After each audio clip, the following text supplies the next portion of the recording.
So this video is going to talk through the sources on Sulla. So that's Plutarch, Sulla 7 through 10 and then 31. The 2 denarius coins from Sulla, Appian 1.100 and then Plutarch Caesar 6. So we're going to start with Plutarch Sulla number 7. So this source is going to be talking through the events leading up to Sulla's march on Rome and then his dictatorship. So at the time in question, Sulla viewed the consulship as a trivial matter in comparison with things to come. His thoughts soared to the Mithridatic War. So Sulla at this point, he just wants to go off and fight in the Mithridatic War against King Mithridates, and why it's called the Mithridatic War, and he's willing to give up the consulship as a result of it. So this does show us, for our aims and objectives, that okay, yes, the consulship is important to Roman politicians, but so is military glory, because from the glory fighting against someone else, you will gain dignitas. So that's why he wants to go and beat him. But possessed by ambition and lust for glory, those never-aging passions, Marius set himself up as a rival to Sulla.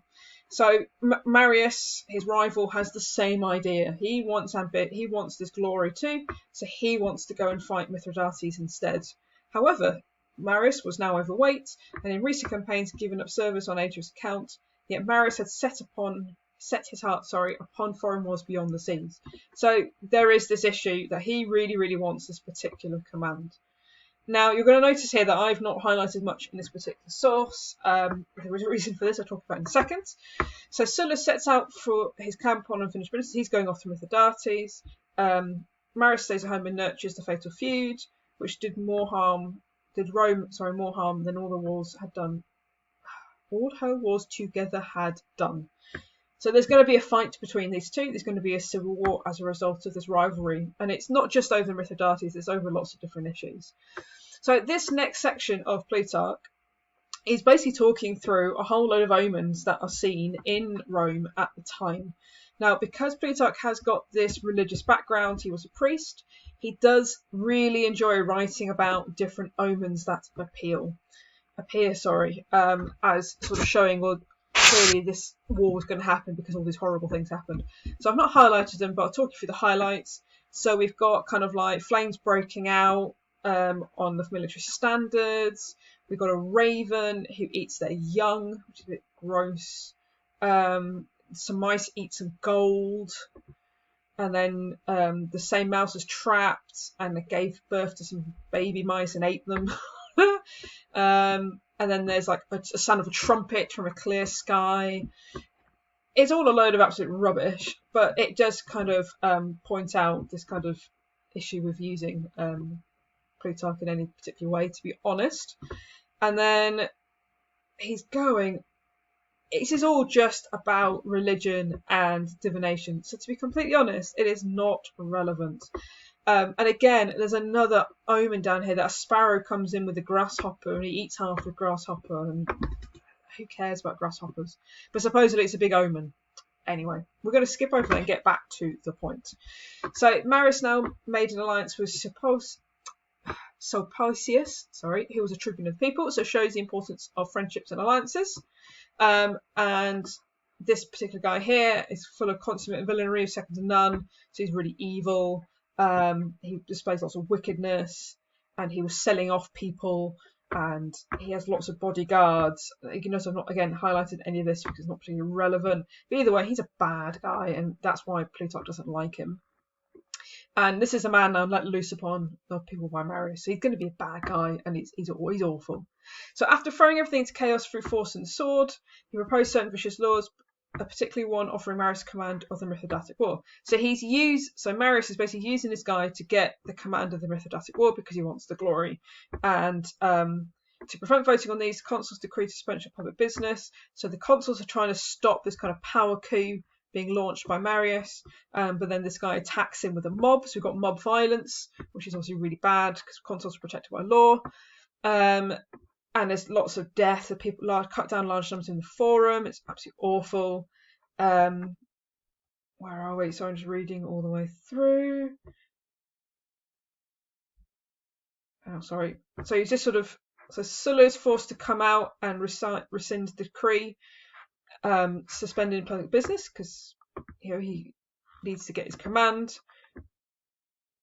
So although then, because he did this, sorry, I'm trying to read what I've highlighted. This guy then doesn't take the consulship from Sulla, doesn't take that right away from him, but he transfers the expedition to Marius's command. So Sulla can no longer go out to deal with Mithridates at this particular point. Now, this is kind of like showing rivalries between key generals in the Roman Republic. One of the key things we have to look at is the reasons why the Republic collapsed. And one of these kind of key themes is the aims of politicians and also the relationships between them. So you've got Marius and Sulla, who had originally been working together. They have this massive falling out because Marius is basically jealous of Sulla's reputation. It comes to a bit of a head over this Mithridatic War command. Okay, so we're going to skip over these 2 coins and carry on with Plutarch Sulla. So basically, Sulla then decides that he needs to get this Mithridatic War command back again, understandably, because it was his to have. So what Sulla then does is he decides essentially to march on Rome to deal with Marius. So Sulla succeeded in making his escape and reaching the camp first. This is when he flees Rome, which was at the end of here. So he flees Rome, and then when his soldiers learn what happened, they stone the tribunes to death. So remember, tribunes under the curse of honour are protected by the gods. So the fact that they are killed is horrifically unconstitutional and obviously shows the importance of violence in the late Republic. So in return, Marius and his partisans in the city went about killing the friends of Sulla and plundering their property. So it's not quite a civil war at this particular point, but it's getting very close. There are factions going around Rome killing each other, which is obviously really, really bad. So people began to flee and change sides, with some making their way from camp to city, others from Rome to the camp. The Senate was not its own master, but was governed by the commands of Marius. So we have the idea of the failure of the Senate here. They're unable to rule. You've got these 2 generals and a couple of consuls running around deciding to do whatever they want to do, and they can't do anything else about it. And then when it learned that Sulla was marching against Rome, it sent 2 praetors to help order him to halt. These men addressed Sulla with too much boldness, whereupon the soldiers would have gladdened him to pieces, but contented themselves with breaking their fasces, stripping of the senatorial togas, insulting him in many ways, and sending them back to the city. So Sulla's going to take his army and march on the city. This is hugely illegal, but you can kind of understand where Sulla was coming from at this particular point. So praetors are sent to try and stop them. Their sort of fasces, which are these sort of wooden scrolls, rods, I guess, that kind of symbolise their power, are broken. So if you break them, it obviously symbolises that the power of these praetors is also broken, and they're stripped of their togas. So this is all very humiliating for these particular praetors. And so war's inevitable. So then you've got Marius and his partisans and busy themselves preparations for war. And then Sulla at 6 legions moves with his colleagues from Nola. So basically the war is about to occur between these 2 men. Sulla is aware that his army was eager to march at once against the city. So importance of the army here in maybe pushing their commanders forward. And then we have yet another omen, which, to be honest, we are going to skim over. So we're going to just skip that bit because it's not particularly important. So Sulla's on his way in. He's met by a delegation from the city who's begged him not to advance an immediate attack, since the Senate voted he should have all his rights. So the Senate's trying, you could argue, to try and solve the situation. Try and take the command off Marius. This is all about, to try and stop the war.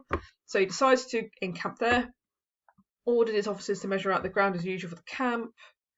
And then they seize the gate, they march into the city, and Sulla was basically lying. So Sulla's hand suits going on, ordered shouts to set fire to the houses. So some of the people in the city were trying to attack the army of Sulla. So Van Arman pelted them with stones and tiles. So Sulla, very, somewhat over the top, I guess, decides to set fire to the houses. And so that's what happens. And he leads it himself. And the archers use their fire bolts to shoot him on the roofs. You could have this as one of the effects of conflict within this period. So we have the idea that there'll be obviously economic damage caused by setting fire to the houses, because you have to rebuild them. So that's obviously not good. And the plebs are obviously being attacked quite horrifically at this particular point. And basically, Plutarch is making the point here that he did this out of anger. He wasn't really thinking. And that's why he acted the way he did. I mean, it made no distinction between the guilty and the innocent. So he's just killing people left, right, and centre. He doesn't really particularly care. So Marius was hiding in a temple, and then he realises that he's got no chance. So he then sort of flees the city.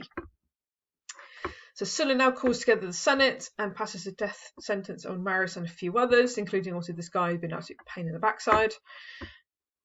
So this guy's killed, fine. He's thrown off a rock, which is not very nice.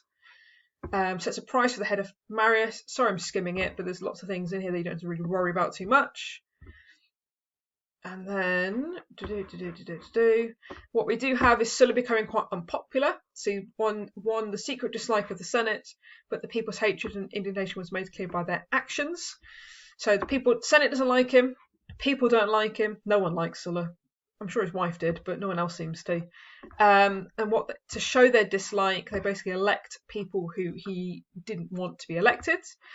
But obviously, to try and show he's being constitutional, he pretends to be pleased at this, saying that people, in saying as they please, enjoy the freedom that was due to him. So I've set you free. You can vote whoever you like, while probably swearing under his breath. In order to appease the hatred of the masses, allowed Cinna, a political opponent, to be elected consul. Okay, fine. So once all that is dealt with, Sulla then decides to leave Rome again, and he goes out to fight against Mithridates, which is where we then now have a look at these two particular coins. So if we start with the denarius of 84 to 83, so this one here, what it's showing is Sulla's success over Mithridates in Greece. So we have a jug, and we have like a crooked wand, which has a proper name which I can't pronounce. So these are the symbols of the officer of an augur. So this is a type of priest. So what seems to be happening is he's trying to solemnize his claim to the victories. He's trying to make them kind of almost like religious. And then we have this second coin here of 82. So again, this is proclaiming victory done by Sulla before he retakes Rome. And what we've got here is showing sort of like a carriage for an imperator of a celebration. So what we do have here is an element of Sulla using propaganda. So he's showing himself to be militarily successful. He's trying to sort of show that the gods are on his side with this particular coin, and that he's this fantastic commander or imperator. This is also to try and help solidify any support that he has in Rome.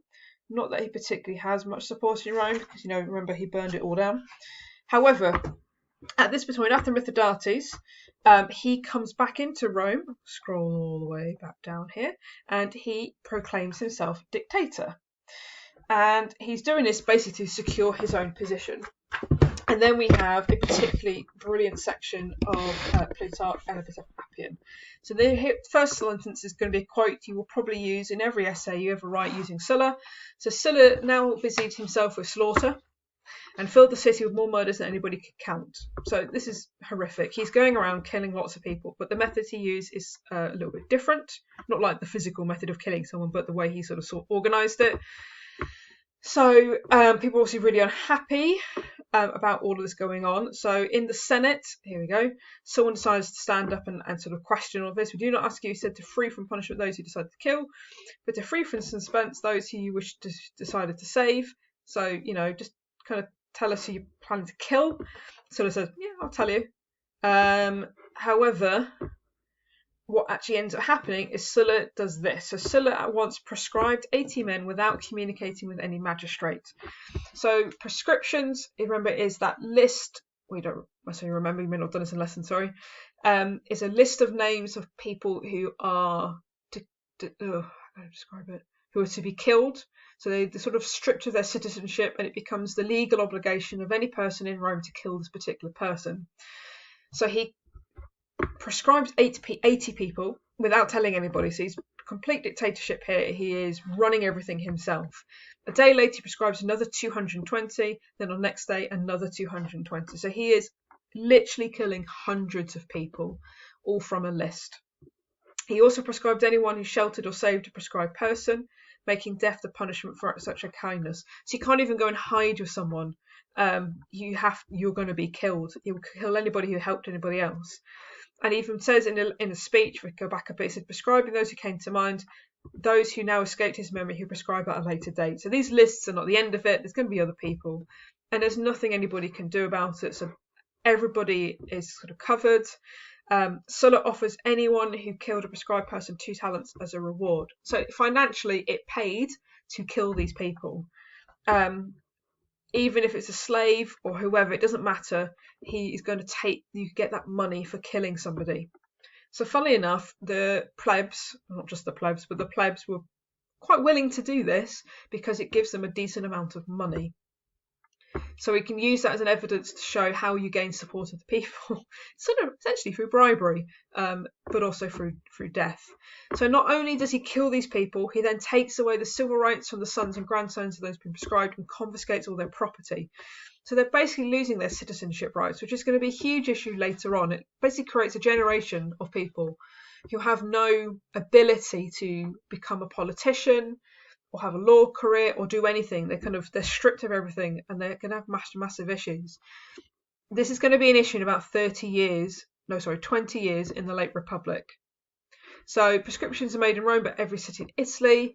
There's no way you can hide. You've got husbands butchered and embracing of their wives, sons in the arms of their mothers. I mean, it is horrific. I quite like Sulla, but I can't gloss over the fact that this is a particularly nasty period in the late Republic. In fact, even Plutarch says some of those are butchered for the sake of their property. There's also stories of people who would murder people and add the names to the list and they'd still get the money. So this is how horrific it has become. And then we have a bit of Appian, which again talks through kind of the power of Sulla at this particular point. So in a show of observance, traditional constitution, Sulla permitted people to vote for consul. So there are elections. The whole point of Sulla becoming dictator was to restore the constitution and improve it. However, as Appian points out, that he as dictator was like a king. So he controls everything. So this idea that he's reforming the constitution, making it stronger, is probably not entirely true. So he passes some laws. So he prohibited anyone from holding the praetorship before being quaestor, or holding the consulship before being praetor, or for holding the same office again before the 10 years had elapsed. So basically he's reinforcing the cursus honorum. He's trying to prevent people from skipping up ahead and getting too powerful too quickly. He virtually abolished the tribunate of the people, so tribunes lose their power. So once you've been a tribune, you can't hold any other office. So unsurprisingly, people avoided the office, because why would you bother doing it? This reform doesn't stay in place that long, but it's still a really important thing. Remember, tribunes are there to protect people. So the fact that he's sort of removing the power of the people, protecting the people, is obviously really bad for the people. Not too many peoples in there, but you know what I'm trying to say. Other reforms he's made. So he enlarges the Senate membership by about 300, from equestrian families. He also creates more citizens, about 10,000 ex-slaves, and calls them after his name, so he can have 10,000 men to carry out his orders. So what he is essentially doing, if I highlight that bit, is he's creating his own support. So he's killing off his opposition in order to protect himself, and then he's creating sort of this core group of people who's going to support him no matter what. And then with the same objective in view, so in other words, to keep support, he allotted to the 23 legions and fought for him in large quantity of land belonging to the town. So he takes this land, seizes this land off towns in Italy, and gives it to his ex-soldiers in order for them to keep supporting him. So obviously this is absolutely awful. Sulla's dictatorship is a really, really unpleasant sort of time for the Roman Republic.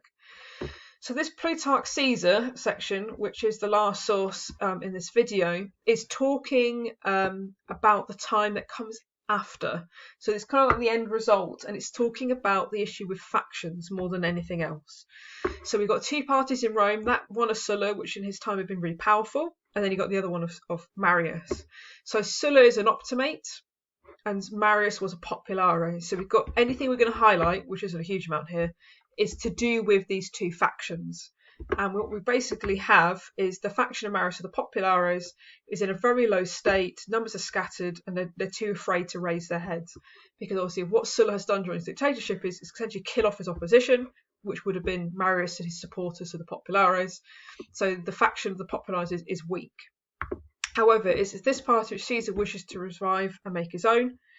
So Caesar is a popularis, and during his aedileship, he essentially, if we talk you through the main points, he has images of Marius made with figures of victory, and he kind of deposits them all around the city, and they look really pretty, and it's all really nice, and everybody knew it was Caesar who did it.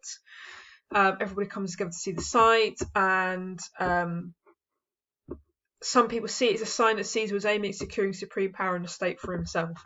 Now, the problem with Plutarch, and there are many problems with Plutarch, but one of the problems with Plutarch is he really does not like Caesar at all. And nor does Suetonius, which is another source you will read in future times. But he really doesn't like Caesar, and he kind of has this idea that Caesar always wanted to be like a king. Now, personally, I disagree with that. I'm not saying that Caesar didn't get too much power and it went to his head, but I would suggest that Caesar was not out to be a king from the very beginning of his career. So what Plutarch is doing here is he's sort of saying, well, the Caesar's behaviour here shows he always wanted to be supreme ruler. I'm not sure that's what it means. I think he's probably trying to promote Marius and like his faction, but anyway. And after he previously softened up people's feelings, so what we have here is evidence to show that the plebs, the people, are really important to politicians. So he's doing all of this behaviour to kind of like create the support for the populares again. And he does sort of lavish personal displays when he was aedile, which had worked. So that's fine, and it worked in the end because Marius and Sparta took to heart and encouraged each other. So you have the idea of this growth of the populares faction again, which is, you would probably suggest is a good thing. It does backfire a little bit. So we have Catullus, who's really, really respected, and he attacks Caesar in a speech as a result of it. So you have this kind of factional rivalry between the Optimates of Sulla and his supporters, and then the populares of Marius and his supporters. But it does show this problem that Sulla's dictatorship had brought, in terms of the Optimates have been really, really, really, really powerful, and the populares have been struggling as a result of all the different proscriptions and assassinations during Sulla's dictatorship. So this is the author, Sallust. He is an interesting author. He's a bit doom and gloomy, to be completely honest. But in this section of the source, he is quoting from a speech. So he's quoting a guy called Mesa, who was a tribune in 73 BC. So this is after Sulla's death, but it's before the tribunes have their powers restored. And in this section of the source, basically Mesa is going through why he believes that they need to have the tribunican powers restored properly. And he is going to be very critical of basically the republican system of senators and of Sulla. So he talks, for example, about this present servitude contrived by Sulla. So he's basically suggesting that because the tribunes don't have enough powers to protect the plebs, they are being forced to become slaves. It's probably not far off, to be honest, but obviously this is rhetoric, so he's going to be exaggerating in order to get his point across. He's quite attacking towards the plebs he's speaking to. He's very critical of them through the source, and that's because he's trying to kind of force them to realise the situation they're in and trying to kind of inspire them into some actual action, into doing something about the situation. So he does kind of he does attack them through varying points. So he calls the tribuneship powerless with an empty semblance of a magistracy as a result of Sulla's reforms. This is a really good quote about Sulla's reforms. And dislodging the highly resourceful nobility from its mastery. So he's also said, when the Senate was the Senate, obviously the Senate was the Senate. So when the tribunes had their full powers, it basically ensured that the nobles couldn't control the plebs. And because they don't have this power properly now, this is why now they are sort of basically being forced to be slaves as a result of it. So he continues with this theme about servitude. So it says, already yield to the mastery of a few. So it's talking about the Senate. You present yourselves as a crowd to individuals to be possessed and enjoyed. So this also gives us some evidence, the idea that there were some politicians in the late Republic who were using the plebs in order to get power. So that's quite a useful quote for that particular theme. But again, it's this kind of idea that the Senate has control, the plebs have no control, you're all being slaves, etc., etc. The speech continues the same theme. So Sulla, who imposed on you a criminal slavery, again pointing it out. This point here is talking about when the tribune lost powers previously, because it had lost, the powers come and gone, and previously they've been restored and then brought back, and then obviously they've been removed again under Sulla. So that's just what this section up here is talking about. You don't need to particularly worry about it at the moment. And this speech does mention a load of people that you don't need to worry about in the slightest. This Brutus, for example, is not the Brutus who becomes really famous under Caesar. It's a different one, but it is a member of his family, which is why it gets a bit confusing. Same with Curio, he's named someone else later. Anyway, so we do have the idea that there's lots of groups who are trying to gain control of the plebs.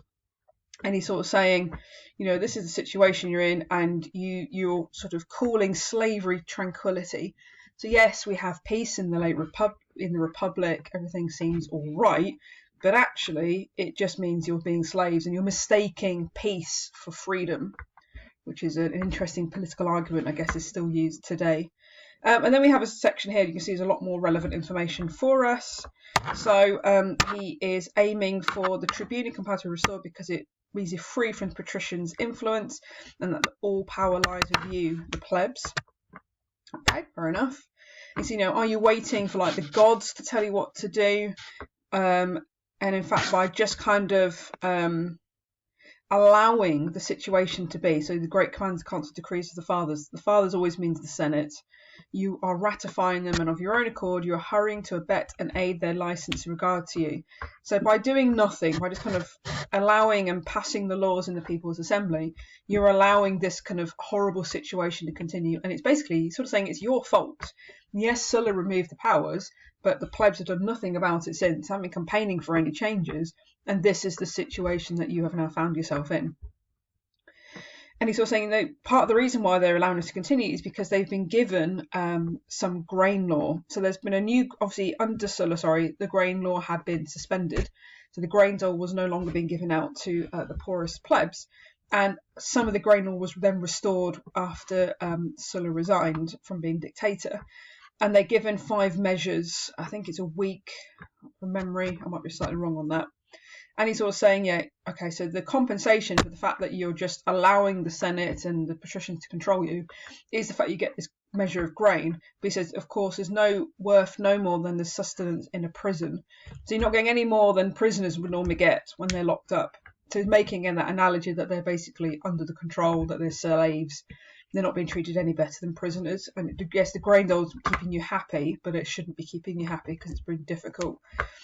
It was presented as a reward for your servitude. So that's that point again. What kind of paralysis is constituted by being deceived and be owing a spontaneous debt of gratitude for the unjust treatment of your own property? So that could be referring to the prescriptions when loads of people lost their land and their housing. And then it sort of talks about the fact that we have then CN Pompeius. So this is Pompey the Great. This is this proper Latin version of his name, which is Cneius Pompeius. Sometimes in English it's written with a G instead of a C, just to confuse you. It's because Latin has less letters than English does. So he's suggesting that they have promoted Pompey because they are worried about him, which ties in with what the Plutarch source says previous to this one. To me, at least, it's sufficiently proved that Pompeius, a young man of such glory, prefers to be chief of your blessing rather than an ally in mastery. The above all will be the initiator of the tribunicum power. So this is obviously this is 3 years before Pompey gets elected to be consul. But it does show that, and we said in the Plutarch source, that he had kind of given his support to the restoration of the tribunicum power, and therefore undoing Sulla's reforms. So obviously, this particular tribune is quite happy and basically saying, we've got this young guy, Pompey. He wants your support and he wants to bring out the tribune power. So that we should obviously support him as a result of it.